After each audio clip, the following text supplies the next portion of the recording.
सन्धिखर्क नगरपालिकाका नगर सभापति एवं एकदम कुशल व्यवसायी श्री राजु खड्काज्यूलाई अगाडि आफ्नो छोटो मन्तव्य राखिदिनु हुनको लागि अनुरोध गर्दछु।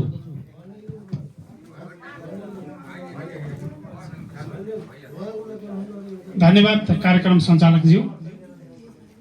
आज हामी सबै खुसी छौँ र अलिकति जोस पनि हेर्नु पर्यो। जय घन्टी जोस सबैमा छ। हामीले खोजेको यही थियो। हामी जिल्लाबाट नगरबाट वडा र गाउँमा कसरी हामी जस्तै साथीहरू, मनकारी साथीहरू, मनमिल्ने साथीहरू, समाज बदल्ने साथीहरू, सामाजिक भावना भएका, देशको चिन्ता गर्ने, समाजको चिन्ता गर्ने साथीहरू कसरी एकजुट हुन सकिन्छ भनेर हामीले जसरी गाउँ हिँड्ने अभियानमा आज हामी सन्धिखर्क नगरपालिकाको पहिलो अधिवेशन यो पनि यति शानदार र भव्य भइरहेको छ। त्यसैले म वडा नम्बर 12 का सम्पूर्ण सक्रिय साथीहरू, सम्पूर्ण उपस्थित आमा बुवा, दाजुभाइ, दिदीबहिनीहरूलाई म हृदयदेखि धन्यवाद भन्न चाहन्छु।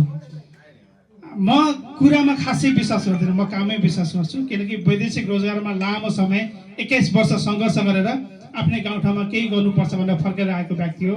मेहनतले जति राम्रो फल दिन्छन् त्यति कुराले गफले दिँदैन कि। हामीले जहिले पनि मेहनतमै विश्वास गरौँ। दुईटा थोपा पसिना भए पनि आफ्नै जमिनमा झारौँ, जहाँ कि त्यो पसिनाले केही बिउहरू उर्वरा बनोस्, त्यसबाट फलहरू आओस् र हाम्रो जीवन सजिलो र राम्रो होस् भन्ने सोचका साथ हामी यही पसिना बगाउनुपर्छ भन्ने सोचका साथ यहाँ आएका छौँ। र सबै जति पनि फर्किनु भएको छ विदेशबाट र गाउँमा पनि जति पनि एकजुट हुनुभएको छ सबैलाई म हृदयदेखि धन्यवाद भन्न चाहन्छु।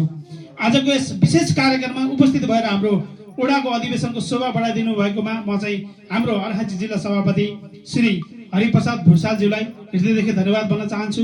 त्यसैले हाम्रो प्रदेश प्रतिनिधि दिनेश विकल्पज्यूलाई पनि हृदयदेखि धन्यवाद दिन चाहन्छु। त्यसैले हाम्रो सन्धिखर्क वडा नम्बर 3 का प्रतिनिधि सभापति श्री पदमबहादुर खड्काज्यूलाई पनि यहाँ आएर उपस्थिति जनाइदिनु भएकोमा धेरै धन्यवाद दिन चाहन्छु। त्यसरी भूमिका स्थानबाट हाम्रा सहयोगी मित्रहरू यहाँ आएर यो कार्यक्रमको शोभा बढाइदिनु भयो, उहाँलाई पनि धेरै धेरै धन्यवाद भन्न चाहन्छु। म राजनीतिक बहसमा भन्दा पनि हामी कसरी समाजको लागि केही गर्न सकिन्छ भन्ने कुरामा जहिले पनि जोड दिन्छु। र हामी अर्को कुरा बुझ्नुपर्ने के हुन्छ भन्दाखेरि यो पार्टीमा आइसकेपछि पदको लागि सधैँ भागिराख्ने चाहिँ होइन। यो ठाउँलाई कस्तो ठाउँ बनाऊ भन्दाखेरि जसले पनि गर्छु भन्छ त्यो व्यक्तिलाई सधैँ स्थान देऊ। अगाडि गर्छु भन्ने व्यक्तिले सधैँ स्थान दिने, राम्रो काम गर्ने जोसुकै व्यक्ति सधैँ साथ दिने र आफूले चाहिँ भरसक नराम्रो नगर्ने र नराम्रो कसैले गर्छ भने त्यसको भागीदारी पनि नबन्ने, ताकि समाजमा कहिले पनि कलङ्क नलागोस्। राजनीतिक कुरा गर्दाखेरि तपाईँलाई समाज के कस्तो भइरहेको छ, हामी आफै आफ्ना छोराछोरीहरू अलि बुढेसकालमा पानी तताएर खान दिने अवस्था छैन, फोनबाटै तताएर खानुहोला भन्छन्। हामीले अझै पनि त्यो संस्कार ल्याइरहेका छौँ, चलिरहेको छ। तर यो अब तपाईँ हाम्रो एकताले यो परिवर्तन गर्नुपर्छ। हाम्रो परिवर्तन के को लागि हुन्छ? हाम्रो आफ्नै लागि हुनेछ। हाम्रो समाज शिक्षित हुनेछ, हाम्रो समाज अनुशासित हुनेछ, राष्ट्रको विश्वमा एउटा जय जयकार हुनेछ, राम्रो किसिमको सन्देश जानेछ। तपाईँ हामी सबैको नजरमा राम्रो हुने कोसिस गरौँ, हाम्रो समाज त्यसै राम्रो हुन्छ। हामीले यही आज यो जुन 12 नम्बर वडामा जति पनि साथीहरू आउनुहुन्छ, पदाधिकारीहरू, तपाईँहरू सबैले जसले चुन्नुहुन्छ उहाँहरूलाई, कार्यक्षेत्रमा पर्ने साथीहरूलाई सधैँ हामीले हौसला दिनुपर्छ, हातेमालो गर्नुपर्छ। उहाँहरूलाई सधैँ अगाडि बढाउनको लागि एकदमै अहोरात खट्नुपर्छ। अगाडि बढ्नको लागि यसको मतलब होइन उसको व्यक्तिगत स्वार्थ र हितको लागि होइन, समाजको लागि। यदि राष्ट्रिय स्वतन्त्र पार्टी वडा नम्बर 12 को प्रतिनिधि कुनै पनि सामाजिक काममा अगाडि कुनै योजना पनि लिएर आउनुहुन्छ भने हरेक गाउँवासीहरूले, हरेक वडावासीहरूले तपाईँले चाहिँ साथ दिन म अनुरोध गर्दछु। किनकि एक्लै केही पनि हुँदैन, तर मिल्यो भने सबै सम्भव छ भन्ने कुरा म तपाईँहरूलाई पनि थाहा छ, यो हामीलाई पनि थाहा छ। त्यही भएर हामी सबै एकताको माला हुँदै जाउँ। आज हामी यहाँ लगभग 18 जना जति साथीहरू राष्ट्रिय स्वतन्त्र पार्टीमा प्रवेश गर्नुभयो, उहाँ सबैलाई स्वागत गर्न चाहन्छु।